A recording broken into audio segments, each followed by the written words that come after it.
वो तो इनका एजेंडा है ना, क्योंकि इनके प्रधानमंत्री ने कहा था कि मुस्लिमों का सबसे पहला हक है देश के संसाधनों के ऊपर, और वो वीडियो अवेलेबल है जिसमें उन्होंने क्लियर कट कहा है कि माइनॉरिटीज एंड पर्टिकुलरली मुस्लिम्स। और ये सिर्फ कहने वाली बात नहीं है। आज मैं पूछना चाहता हूं, सरकार के बाद सबसे ज्यादा लैंड किसके पास है? वक्फ बोर्ड के पास। कोई इस पर चुनौती दे सकता है? तो दे चुके हैं। SC ST OBC का आरक्षण खत्म कर दिया AMU और जामिया मिलिया इस्लामिया में, और दे दिया मुस्लिमों को। दे चुके हैं। इन्होंने आंध्र प्रदेश में 10% आरक्षण दिया, हाई कोर्ट ने रोक दिया। कर्नाटक में 10% दिया, अभी हमारे OBC कमीशन ने रोका है। ये कर्नाटक में सारी OBC जातियों को, मुस्लिमों को OBC में लाना चाहते हैं। बंगाल में 91 जातियों को जोड़ा, उसमें 85 मुस्लिम।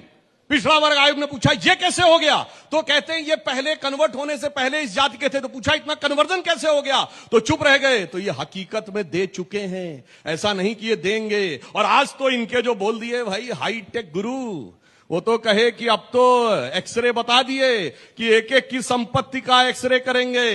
अगर किसी के पास सोना है तो वो अमेरिका का उदाहरण दिए हैं, जिसमें कि 45% तक आपका टैक्स लिया जा सकता है।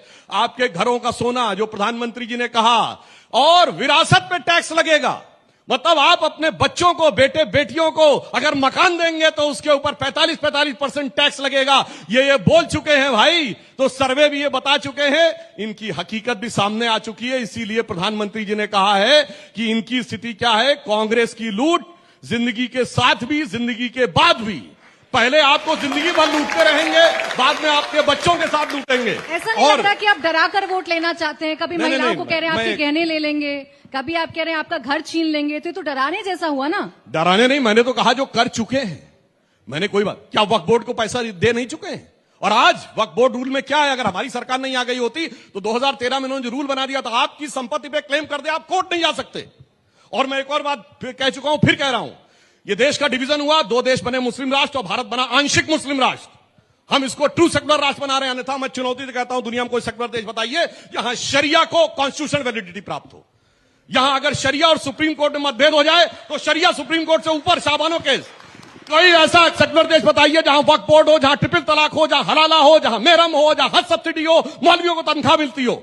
हमने उसको सेक्युलर करने का प्रयास किया है, इसलिए जलवाए जलाल कम हो रहा है, इसलिए इनके पेट में दर्द हो रहा है। और मैं अंत में कह दूं, ये जिस प्रकार के आंकड़े कोट करते हैं, ये जानी अनजानी संस्थाओं के, तो पता नहीं भारत को क्या क्या कर देते हैं। मैं तो कहना चाहता हूं, IMF इंटरनेशनल मॉनेटरी फंड की चीफ क्रिस्टिना जॉर्जिया का 3 महीने पहले का बयान है कि भारत 15% ग्रोथ रेट के साथ वर्ल्ड की ग्रोथ रेट का एक इंजन साबित होने जा रहा है। तो हम कह सकते हैं बढ़ रहे हैं हम प्रगति की ओर, उस रफ्तार से कर रहा है विश्व भी हमको नमन।